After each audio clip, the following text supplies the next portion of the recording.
Jai Mata Di. Today's video is all about some important information, that is PYQs on the principle of inheritance and variation. Let's start.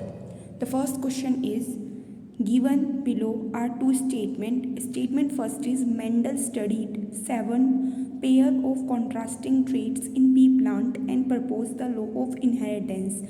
The second statement is 7 characters explained by Mendel in his experiment on pea plant were seed shape, color, flower color and shape, and flower position and stem height. Both the statements are correct according to the NCERT. Next question is the number of contrasting characters stated by Mendel for his experiment was. इसने बोला है question में कि contrasting characters कितने थे।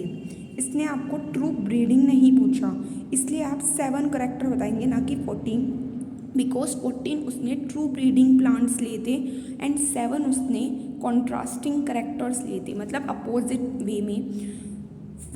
Next question is how many true breeding P plant, जो मैंने आपको ऊपर भी बताया कि अगर वो ट्रू ब्रीडिंग पूछता है तब आप 14 आंसर देने वाले हो। नेक्स्ट है which one from those given below is the period of Mendel hybridization experiment, मतलब मेंडल का जो एक्सपेरिमेंट है उसका टाइम पीरियड बताना है, दैट इज 1856 to 1863, और 7 ईयर्स लगे थे पूरे मेंडल्स को अपना एक्सपेरिमेंट करने में। Next question is among the flowing characters which one was not considered bye Mendel in his experiment on P. तो जो ट्राइचोम्स है कि भाई वो हमारे ग्लैंडुलर या नॉन ग्लैंडुलर है, ये बात तो उसने बोली ही नहीं। उसने स्टेम की हाइट बताई, कलर बताया, या फिर फ्लावर की उसने पोजीशन बताई या फिर कलर बताया है, पर ट्राइचोम्स के बारे में कुछ नहीं बताया। Next is in his classification experiment on P plant Mendel did not use, तो पोड की लेंथ भी उसने यूज नहीं करी।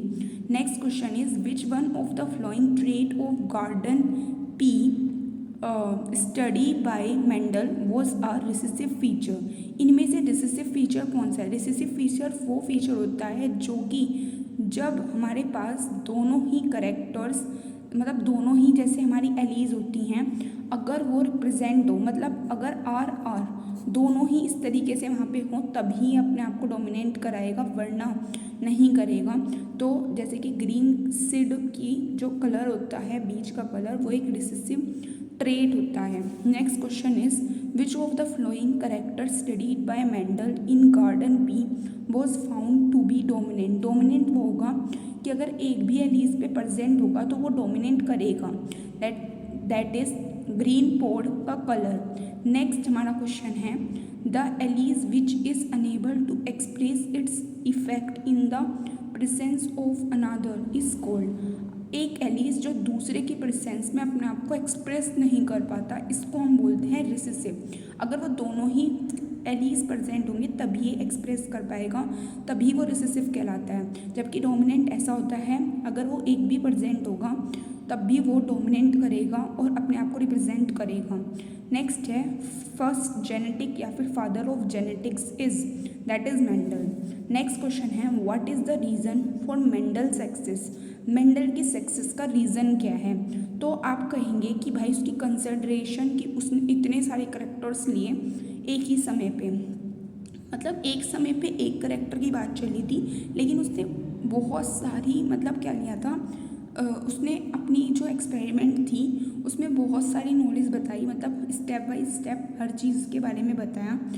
नेक्स्ट क्वेश्चन है person with A B blood group are called as universal recipient, this is due to, मतलब A B blood group जिसके पास होता है वो सबसे खून ले सकता है, ऐसा क्यों, क्योंकि उसके पास एंटीबॉडी नहीं होती। इस वजह से आप देख भी सकते हैं कि absence of antibodies anti A and anti B in plasma. Next question is identify the wrong statement with reference to the gene I that control ABO blood group. तो ये जो ऑप्शन है आपका कि when IA and IB are present together they express same type of sugar, ये बिल्कुल गलत होगा, क्योंकि IA अपना शुगर बनाएगा और IB अपना शुगर बनाएगा। Next question is in antirrhinum snapdragon a red flower was crossed with a white flower and F2 generation showed white red and pink flower. तो आपको इनकरेक्ट स्टेटमेंट बताना है इसमें से। तो यहाँ पर इनकरेक्ट यही होगा कि लॉ ऑफ सिग्रेशन यहाँ पे अप्लाई नहीं हो रहा, क्योंकि लॉ ऑफ सिग्रेशन तो अप्लाई होगा बट लॉ ऑफ डोमिनेंस यहाँ पे अप्लाई नहीं होने वाला। Next question is which one of the following pair is wrongly matched. तो starch synthesis in pea that is multiple allele बिल्कुल गलत होगा, ये मल्टीपल एलीज का एग्जाम्पल है ही नहीं। Next is select the correct statement कि Punnett square was developed by a British scientist that is also Punnett. तो यही आपका स्टेटमेंट करेक्ट है। नेक्स्ट है आपका which of the following characteristic represent inheritance of blood group in human. तो human के अंदर जो ब्लड ग्रुप होता है वो डोमिनेंस भी करता है, वो हमारे पास क्या करता है, वो मल्टीपल एलिज्म भी दिखाता है और वो codominance AB is the example of blood group. Next है the genotype of a husband and a wife are AB and AI। Among the blood type of their children how many different genotype and phenotype are possible. तो आप graphic से present कर सकते हो कि भाई क्या होगा। तो 4 जीनोटाइप होंगे एंड 3 हमारे पास फिनोटाइप होंगे। Next is a tall true breeding garden pea plant is crossed with a dwarf true breeding garden pea plant when the F1 plant were selved the resulting genotype were in the ratio of। ये simple सा फंडा है कि इसका ratio क्या होगा 1:2:1। 1 हमारे toll homogeneous होंगे, 2 हमारे टोल हेट्रोजीनस होंगे और 1 ही हमारे ड्राफ होंगे। फिर एक मैचिड है। डोमिनेंस में तो भाई वो डोमिनेंट ही डोमिनेट करेगा, एक सिंगल है नहीं, ठीक है। फिर कोडोमिनेंस में 2 हमारे सिचुएट करने वाले हैं यहाँ पे। एंड प्लियोट्रोफी में क्या होता है, जो एक जीन होता है वो ही मल्टीपल इफेक्ट दिखाता है, जबकि पॉलीजेनिक में क्या होता है बहुत सारे जीन मिलके एक इफेक्ट दिखाएंगे, तभी तो पोली है उसका नाम भी। Next is allies different molecular form of a gene, contrasting form भी बोल सकते थे।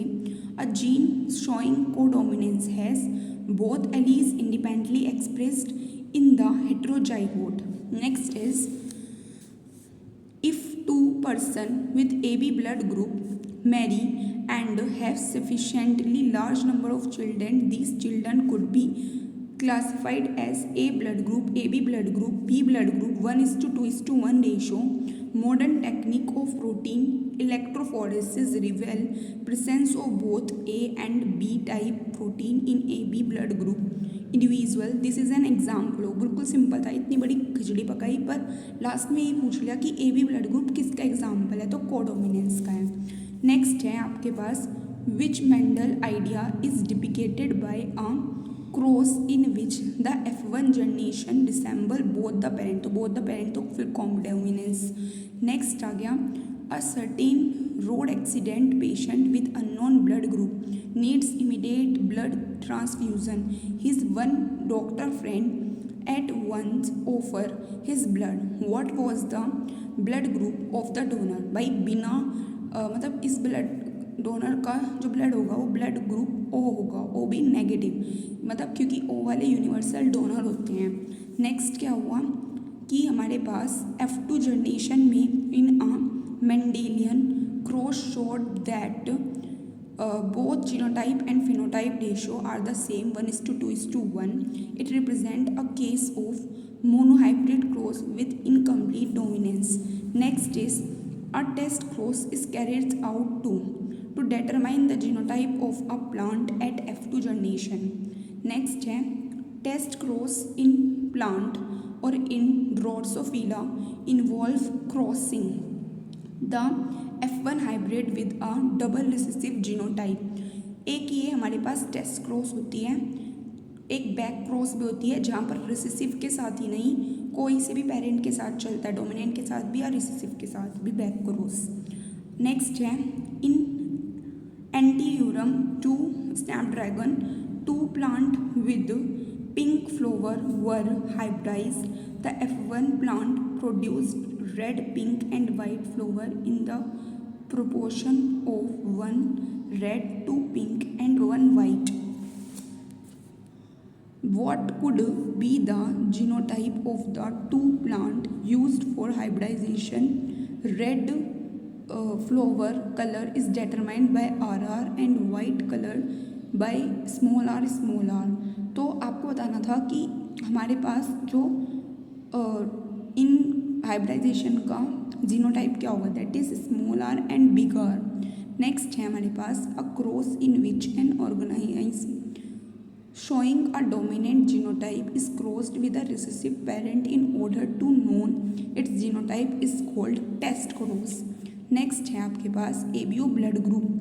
Pink is controlled by gene I which has 3 alleles and show codominance. There are 6 genotype, लेकिन कितने phenotype होंगे, वो आपके 4 होंगे। Next है the most popularly known blood grouping is the ABO grouping. It is named ABO, not ABC, because O in it's referred to having no antigen A and B on RBC. Next is read the following statement. If incorrect, correct it by changing only underlined word. In garden P, dwarf plant are hybridized and when they are crossed with each other they produce 50% dwarf plant.